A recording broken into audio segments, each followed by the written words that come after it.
오늘은 제가 조금 더 이쪽을 보면서 하게 될 것 같은데, 오늘 말씀은 이스라엘 역사상 이제 가장 위대한 지도자라 칭송받았던 이제 모세가 탄생하는 장면입니다. 이제 창세기 이후에 애굽에 들어가 살게 된 이스라엘 가족들은 엄청나게 번성하지만, 이 때문에 당시 초강대국이었던 애굽이 두려움을 느끼게 되고, 결국 애굽의 왕 바로는 이들을 성장을 억제하고자 남자 아기가 태어나거든 다 강에 던져 죽이라 하는 아주 가혹한 명령을 내리게 됩니다. 그리고 이제 오늘 본문으로 이어지는데요. 여기에서 우리는 성경이 말하는 아주 중요한 가르침 하나를 배우게 됩니다.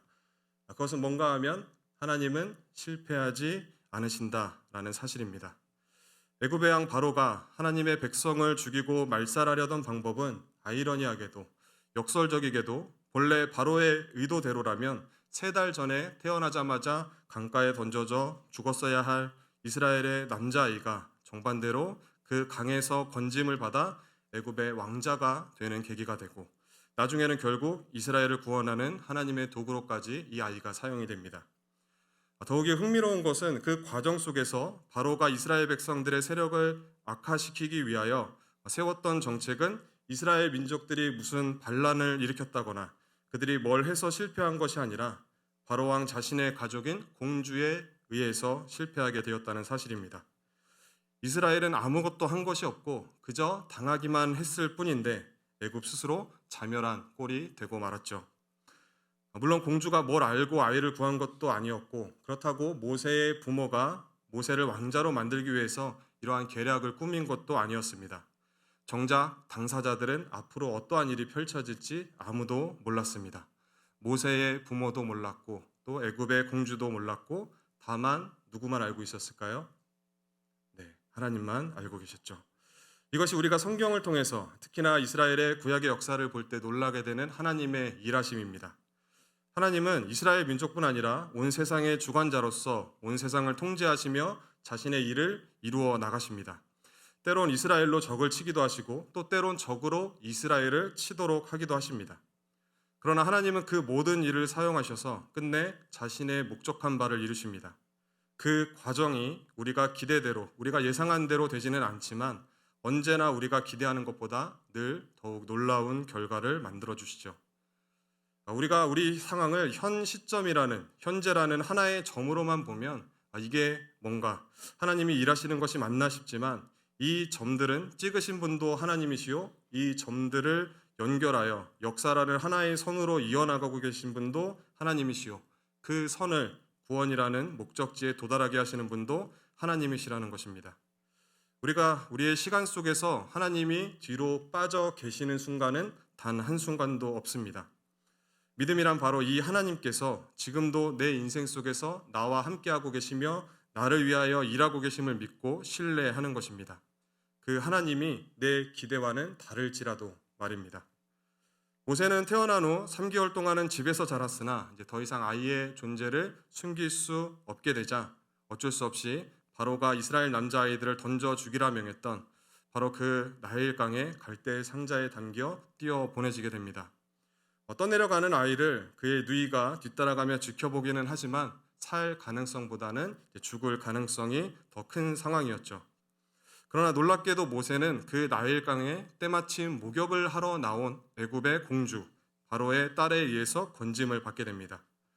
공주도 이 아이가 히브리 아기라는 사실을 알았을 것이고 또 이 아기가 자기 아버지가 세운 정책에 따라서 강에 던져진 아이라는 것도 알았을 겁니다.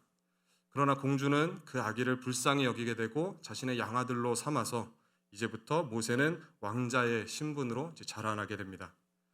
덕분에 모세의 부모는 만일 당시에 가혹한 정책과 억압이 없었더라면 오히려 상상도 못했을 교육과 육아 환경을 제공받게 되죠. 모세의 어머니는 가장 좋은 곳에서 가장 좋은 교사들을 두고 또 자기 돈 내지 않고 돈을 받아가면서 교육시키는 복을 누리게 됩니다. 물론 그래도 자기 아들을 아들이라 부르지 못하는 이제 부모의 마음은 찢어지겠죠.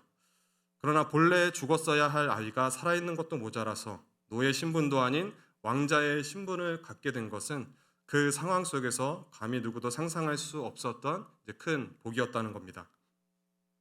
그래서 이 이야기가 우리에게 주는 교훈은 세상이 하나님을 거스르고 하나님을 일을 방해하는데 아무리 방해를 해도 하나님은 그 세상의 방해마저도 사용하셔서 자신의 일을 이루시고야만 하는 하나님이시며 그의 백성들을 끝까지 지키시는 하나님이시라는 사실입니다.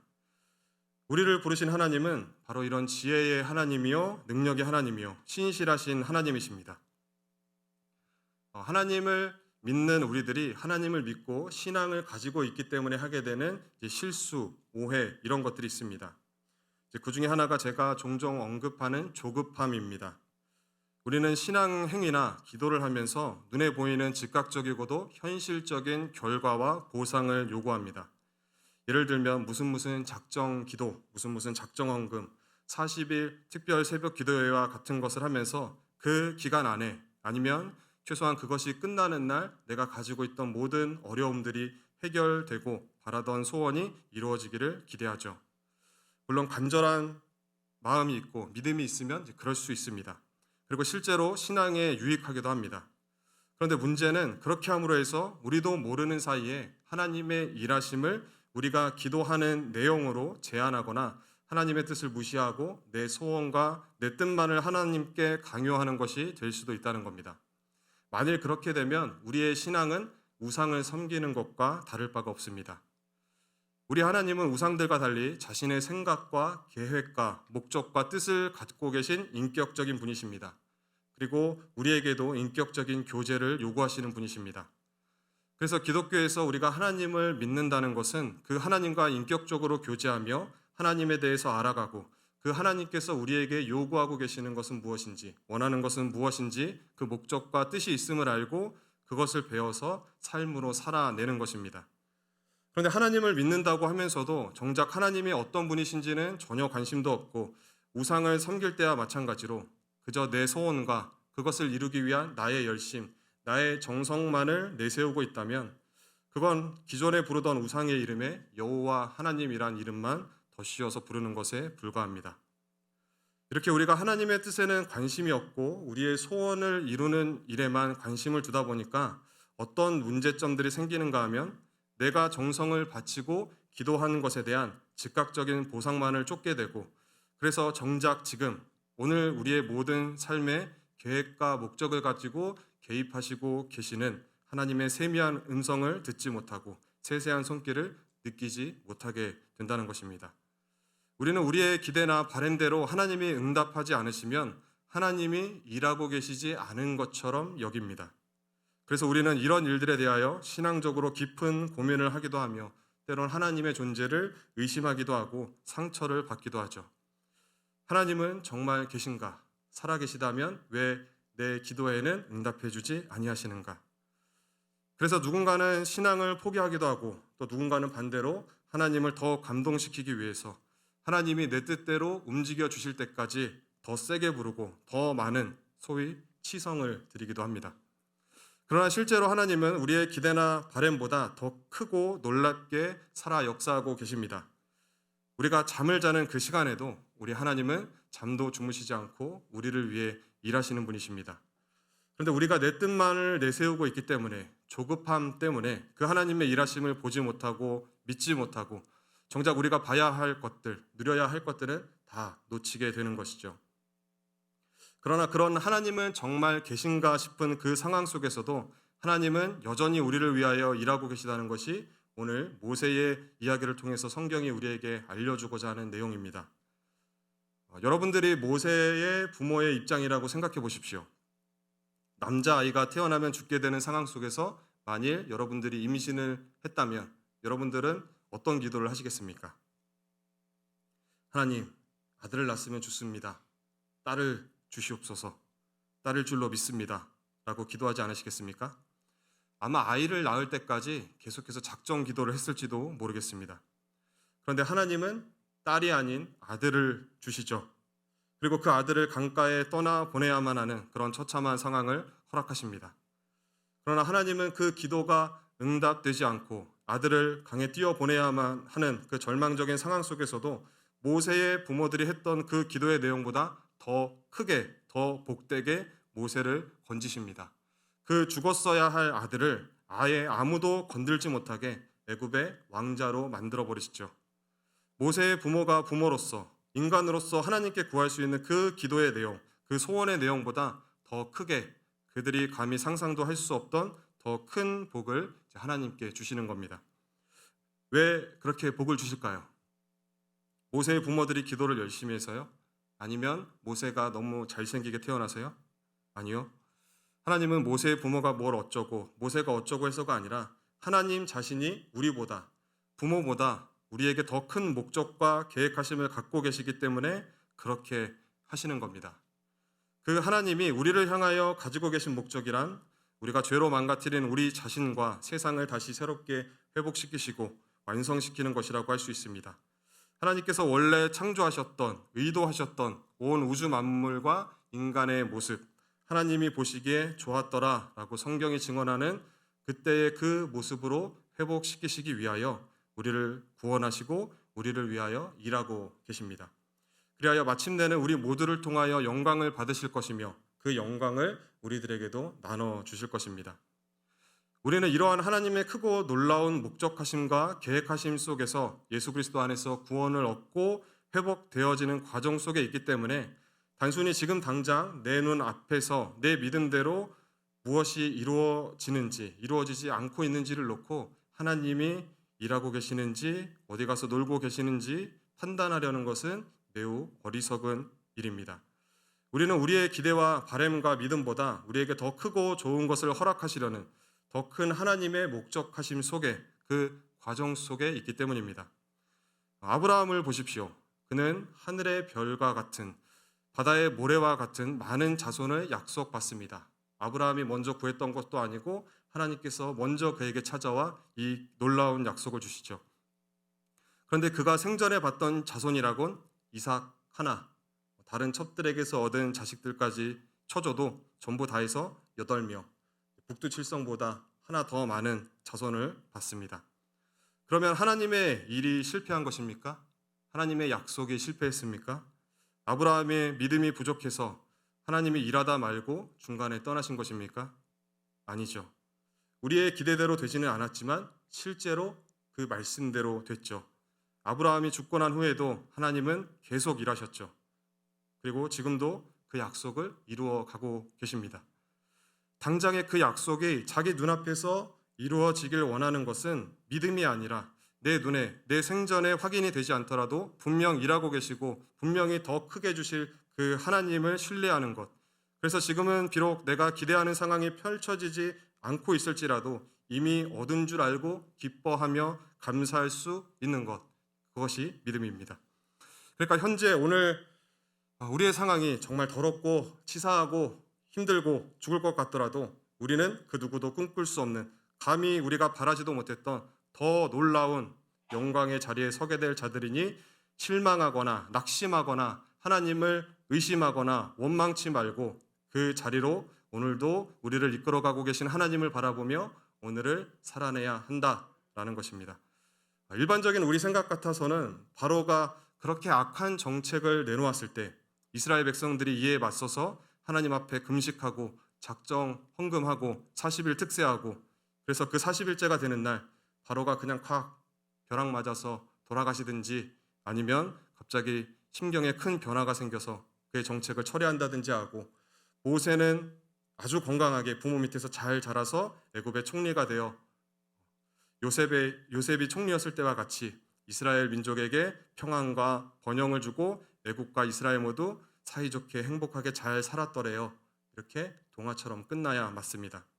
그런데 하나님은 우리의 예상대로, 우리의 기대대로 그렇게 안 하십니다. 하지만 하나님이 그렇게 안 했다고 해서 우리 원하는 대로 되지 않았다고 해서 하나님의 일이 실패했다든가 하나님의 백성들이 받아야 할 복이 줄어들었다 하는 것이 아니라는 것이 이 출애굽기가 우리에게 해주고 있는 이야기입니다. 가끔 요즘에 인터넷을 보면 화가들이 어떤 그림을 그리는 과정을 짧게 1분 안으로 압축해 놓은 영상들이 있습니다. 어떤 화가는 처음 도화지에 갑자기 검은 페인트를 들이붓기도 하고 알 수 없는 낙서를 하기도 합니다. 이제 그때 처음 부분만 보면 도대체 이게 뭐 하는 짓인지 싶지만 그 위에 그림을 완성해 나가는 것을 보면 정말 기가 막힙니다. 어떻게 이렇게 생각할 수 있는지. 그리고 그렇게 완성된 그림을 보면 처음에 이해할 수 없었던 화가들의 행동이 이 완성된 그림에서 어떤 부분을 담당하게 되는지를 비로소 알게 됩니다. 하나님은 우리가 소원하고 기대하고 바라는 그런 우리가 상상할 수 있는 차원의 동화 같은 결말보다도 더 놀랍고 더 크고 더 영광된 계획을 갖고 일하고 계시며 우리의 점 같은 인생을 이으사 아름다운 선으로 한 폭의 그림으로 완성시켜 나가고 계십니다. 세상이 너희를 해하려 하지만 너희도 해를 받고 있는 것 같지만 하나님이 안 계신 것 같지만 사실은 그게 다 너희에게 손해가 되는 일이 아니라 세상의 모든 일들이 너희를 위하여 하나님이 허락하신 상황 속에서 벌어지고 있는 일이며 그 속에서 하나님은 너희를 인도하고 보호하사 또 너희에게 필요한 훈련들을 시키시사 그리하여 마침내 너희에게 복을 주시고야 말 것이다. 그 과정에서 아무리 악한 것이라도 그 어떤 세상의 방해라도 하나님께서는 그 모든 일을 합력하여 선으로 바꿔 너희를 구원으로 이끌 것이라. 너희가 원하는 때에 너희가 원하는 방법으로 너희가 원하는 결과가 일어나지 않는다 하여 하나님의 일이 너희를 구원하는 일이 실패하거나 너희가 받아야 할 복이 줄어들거나 손해보는 일은 결코 없다. 이 얘기를 하시는 겁니다. 하나님의 일하심의 그 사이즈가 얼마나 크고 깊으며 또 얼마나 지혜로우며 또 얼마나 놀라운지를 아셔야 합니다. 그래도 우리 편에서는 이렇게 질문할 수 있습니다. 그래도 구원해 주실 것이면 이왕이면 좋게 힘든 일 없이 평탄하게 해주시면 좋지 왜 세상이 하나님을 방해하고 그 백성들인 우리를 괴롭히고 힘들게 하는 이런 이해할 수 없는 상황들을 허락하시는가? 왜 그 꼴을 가만히 두고 보고 계시는가? 하나님께서 모든 상황, 우리에게 해가 되는 것 같은 상황까지도 다 허락하신다 하는 것은 그 어떠한 일로도 하나님의 백성들이 받아야 할 구원이나 그 복에 있어서는 손해가 되지 않기 때문에 그럼에도 하나님의 더 큰 지혜와 능력으로 우리를 구원하실 것이기 때문에 그 크고 위대하신 일을 하나님의 위대하심을 세상 앞에 보이기 위하여 허락하신다라는 의미입니다. 그리고 무엇보다 우리를 구원하신 하나님은 그렇게 위대하신 하나님이시다라는 것을 우리 자신으로 하여금 스스로 깨닫고 하나님 앞에 무릎 꿇게 하기 위함입니다. 그러니까 어디 한번 뭔 짓이든 해봐라. 그렇다고 내가 내 백성들을 구원하지 못할 것 같으냐? 내가 너희에게 약속한 복을 다 주지 못할 것 같으냐? 하고 싶은 대로 다 해봐라. 이렇게 세상의 반대를 얼마든지 허락하시는 거라는 거죠.